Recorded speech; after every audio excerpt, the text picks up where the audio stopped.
क्या पढ़ रहा है? आज की खबर क्या लिखा है?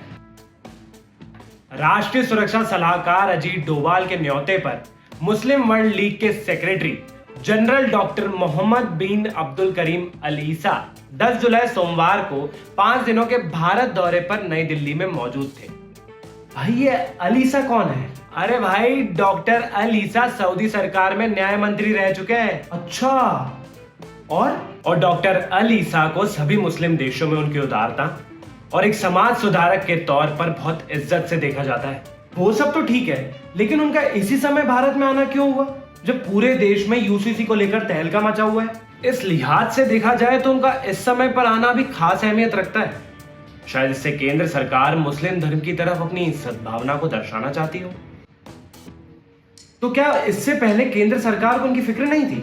अरे नहीं भाई, इससे पहले भी अजीत डोभाल मुस्लिम समाज के साथ उच्च स्तरीय संवाद और सद्भाव की चर्चा करते रहे और इस दिशा में कई अहम कदम उठाते रहे हैं। जैसे राम मंदिर के फैसले के वक्त देश में मुस्लिम धर्म गुरुओं समेत हिंदू धर्म गुरुओं के बीच सद्भाव के साथ सामंजस्य बिठाना हो, या फिर कश्मीर से धारा 370 हटाने के वक्त आम कश्मीरी मुसलमानों का भरोसा उनके बीच जाकर जीतने की कोशिश करना हो, या फिर ट्रिपल तलाक पर कानून बनाने का वक्त हो, तो इसी दिशा में अब राष्ट्रीय सुरक्षा सलाहकार अजीत डोभाल के न्योते पर मुस्लिम वर्ल्ड लीग के सेक्रेटरी जनरल डॉक्टर अल ईसा भारत आए थे। अच्छा, लेकिन इन 5 दिनों में उन्होंने यहां क्या किया? अपने 5 दिनों की भारत यात्रा के दौरान डॉक्टर अल ईसा नई दिल्ली के इस्लामिक कल्चरल सेंटर में राष्ट्रीय सुरक्षा सलाहकार अजीत डोभाल के साथ एक अहम सभा को संबोधित कर रहे थे।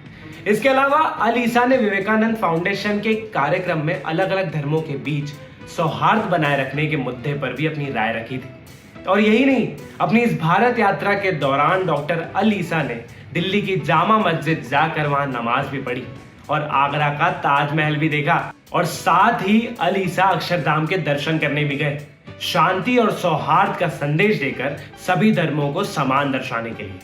ये घूमना फिरना तो ठीक है, लेकिन मेरे समझ में अब भी नहीं आ रहा कि यूसीसी पर बहस के बीच डॉक्टर अल ईसा का भारत दौरा क्यों?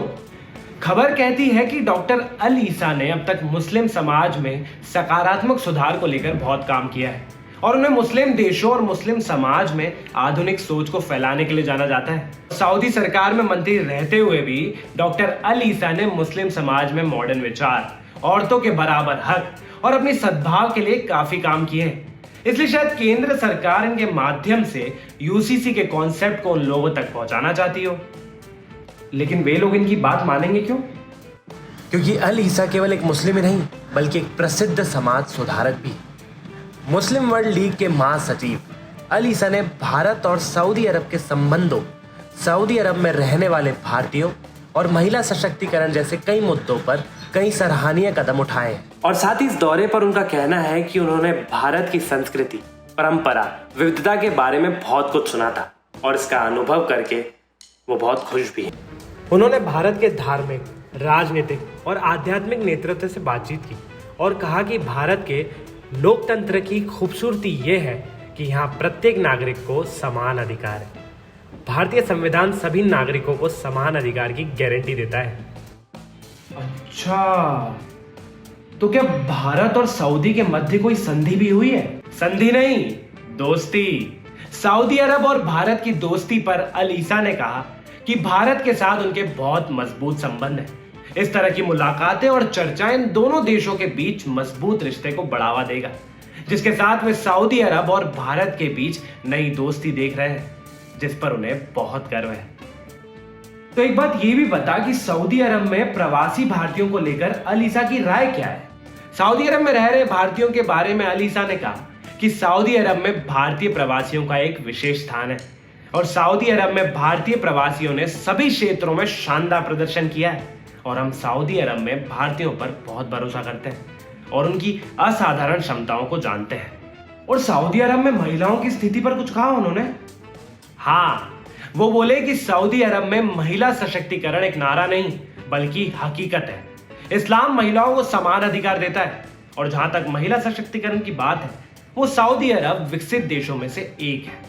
और क्या वो भारत के आम मुस्लिम लोग से रूबरू हुए? भारत की 5 दिवसीय यात्रा पर आए मुस्लिम वर्ल्ड लीग के महासचिव अल ईसा ने दिल्ली की जामा मस्जिद में शुक्रवार की नमाज अदा की और वहां के स्थानीय लोगों से रूबरू होते कहा कि इस्लाम दोहरी बातें पसंद नहीं करता है।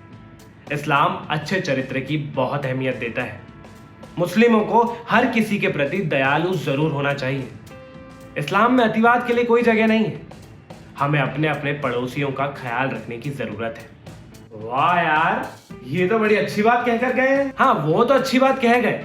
अब तो अच्छा काम कर, वीडियो लाइक कर, शेयर कर और सबको बता कि इंडिया लीडर को सब्सक्राइब करें।